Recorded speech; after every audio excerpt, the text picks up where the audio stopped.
जय श्री कृष्णा। गीता के तीसरे अध्याय में श्री कृष्ण अर्जुन को एक ऐसा रहस्य बताते हैं जो हर इंसान के जीवन का मार्गदर्शन करता है, कर्म योग का रहस्य। आइए सुनते हैं उस दिव्य संवाद को। सीन अर्जुन और श्री कृष्ण का संवाद।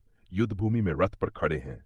अर्जुन: हे केशव, यदि बुद्धि ज्ञान से श्रेष्ठ है तो फिर आप मुझे इस भयंकर युद्ध में कर्म करने को क्यों कहते हैं? क्या आप मुझे भ्रम में डाल रहे हैं? हे अर्जुन, इस संसार में दो मार्ग बताए गए हैं, एक ज्ञान योग का और दूसरा कर्म योग का। लेकिन केवल ज्ञान से कोई सिद्धि नहीं प्राप्त कर सकता। कर्म किए बिना कोई भी मानव शरीरधारी मुक्ति नहीं पा सकता। भगवान कहते हैं कि कोई भी क्षण कर्म के बिना नहीं रह सकता। हर व्यक्ति प्रकृति के गुणों के अनुसार कर्म करता ही है। इसलिए कर्म से भागना नहीं चाहिए, बल्कि उसे भक्ति और निष्ठा से करना चाहिए। हे पार्थ, तू अपना कर्तव्य कर, क्योंकि कर्म करना ही श्रेष्ठ है। कर्म किए बिना तेरी देह भी नहीं टिक सकती। यज्ञ के लिए कर्म किया गया वह बंधन से मुक्त करता है, किंतु स्वार्थ के लिए किया गया कर्म बंधन में डालता है। हे माधव, यदि कर्म इतना आवश्यक है तो ज्ञानी पुरुष क्या करते हैं?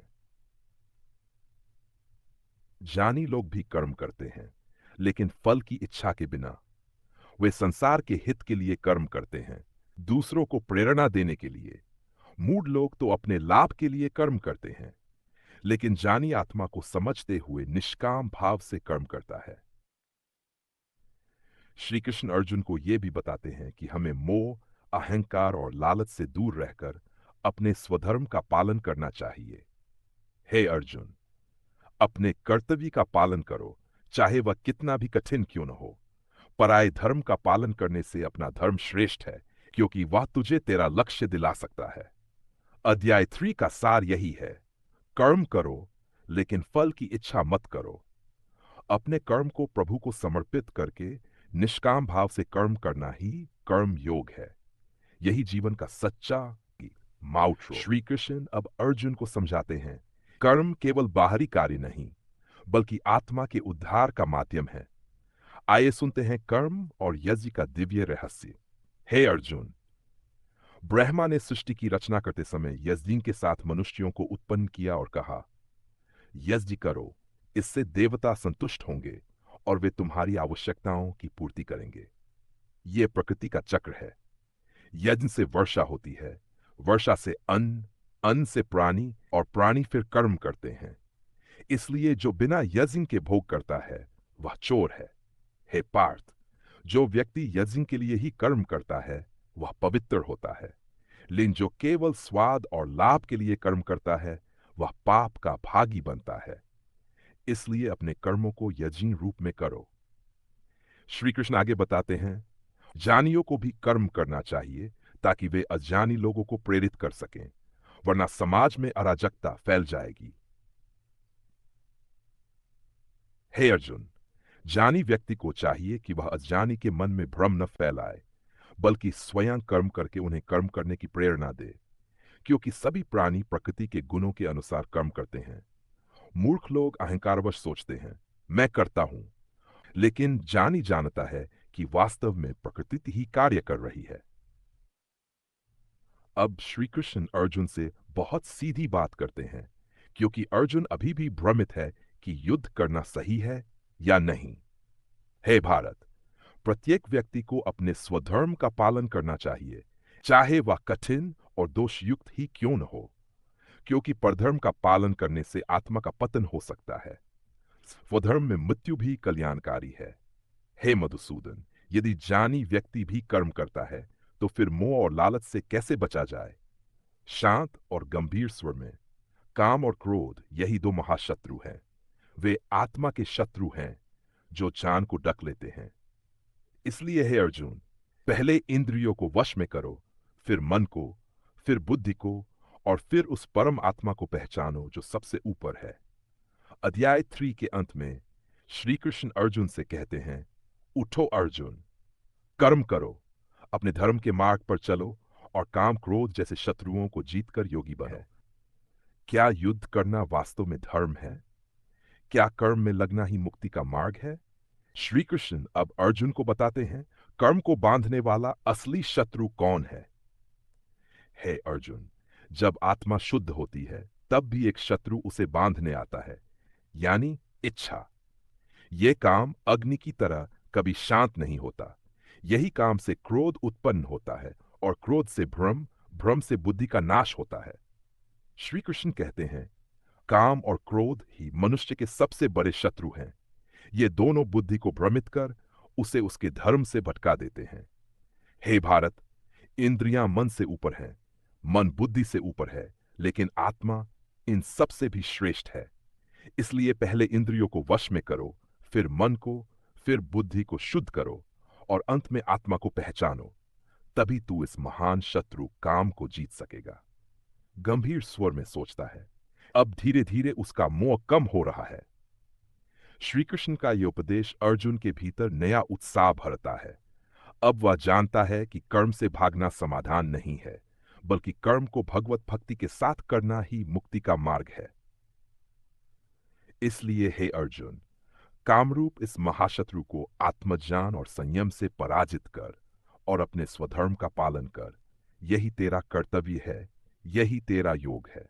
अध्याय 3 का समापन कर्म योग के इस अमूल्य ज्ञान के साथ होता है कि कर्म करो, लेकिन मोह और लालच से मुक्त होकर स्वधर्म में स्थित हो और अपनी आत्मा को जानो। अर्जुन अब समझने लगा है कि जीवन का सार कर्म में है, लेकिन वह एक प्रश्न और पूछता है, अगर सब लोग प्रकृति के गुणों से बंधे हैं तो वे पाप क्यों करते हैं? क्या कोई शक्ति उन्हें पाप की ओर ढकेलती है? हे वासुदेव, मनुष्य इच्छा न होते हुए भी पाप क्यों करता है? जैसे कोई बलात् उसे कर्म करने पर विवश करता है। हे अर्जुन, ये काम है रजोगुण से उत्पन्न अति भयंकर शत्रु। ये इच्छा ही पाप का कारण है। ये काम नितांत लालसा है जो अंत में क्रोध बन जाती है। ये जान को ढक देती है और आत्मा को भुला देती है। अब श्री कृष्ण उस रहस्य पर आते हैं जो पूरे अध्याय का निष्कर्ष है। कैसे इंसान इस काम रूपी शत्रु को जीत सकता है। इंद्रियां, मन और बुद्धि ये काम का निवास स्थान है। काम इन्हीं के माध्यम से आत्मा को भ्रमित करता है। इसलिए हे महाबाहो अर्जुन, सबसे पहले अपनी इंद्रियों को संयम में लो, फिर अपने मन और बुद्धि को स्थिर करो। कर्म योग का यह अंतिम संदेश अर्जुन के हृदय को गहराई से छूता है। अब वह युद्ध करने के लिए तैयार हो रहा है, ना मोहवश ना घृणा से, बल्कि अपने धर्म के लिए भगवदाज्ञा का पालन करते हुए। हे अर्जुन, जिसने अपनी इंद्रियों को वश में कर लिया है, जिसकी बुद्धि स्थिर है, जो बिना मोह और आसक्ति के कर्म करता है, वह व्यक्ति कर्म में स्थित रहते हुए भी पाप से मुक्त रहता है। अध्याय 3 का अंतिम श्लोक सार रूप में। इसलिए हे भारतवंशी अर्जुन, उठो, इंद्रियों को वश में करो, काम क्रोध को जीतो और परमात्मा को जानकर कर्म में लग जाओ। यही मोक्ष का मार्ग है। अध्याय 3 कर्म योग, कर्म त्याग नहीं। गीताय 3 अंतिम भाग, काम और आत्मविजय का मार्ग। शांत और वॉइसवर में कर्म योग का यह अंतिम संवाद मनुष्य के भीतर बसे उस अदृश्य शत्रु को उजागर करता है जो उसे पाप की ओर खींचता है। अर्जुन पूछता है, वह कौन है? हे वासुदेव, मनुष्य इच्छा न होते हुए भी पाप क्यों करता है? जैसे बलपूर्वक कोई उसे खींचकर कर्म करवाता है, ऐसा कौन सा शत्रु है? श्री गंभीर और शांत स्वर में, हे अर्जुन, वह शत्रु है काम। रजोगुण से उत्पन्न यह अग्नि के समान है। यह तृप्त नहीं होता, यह अत्यंत पापी है। यह जान को ढक लेता है और आत्मा को भुला देता है। काम यानी इच्छा, वह शक्ति जो इंद्रियों, मन और बुद्धि में बैठ जाती है और आत्मा को अपने असली स्वरूप से दूर कर देती है। इसलिए हे भारतवंशी अर्जुन, पहले इंद्रियों को संयम में लाओ, फिर मन और बुद्धि को नियंत्रित करो और तब परमात्मा को जानो। श्लोक का सार देते हुए, इंद्रियां नीचे हैं, मन उनसे ऊपर है, बुद्धि मन से भी श्रेष्ठ है, लेकिन आत्मा इन सब से भी परे और महान है। जो आत्मा को जानकर इंद्रियों को जीत लेता है, वह वास्तव में मुक्त हो जाता है। भगवान श्री कृष्ण अर्जुन से कहते हैं, काम ही वह शत्रु है जिसे हर कर्मयोगी को जीतना होगा। यह बाहरी युद्ध से भी कठिन है, यह आत्मा के भीतर का संग्राम है।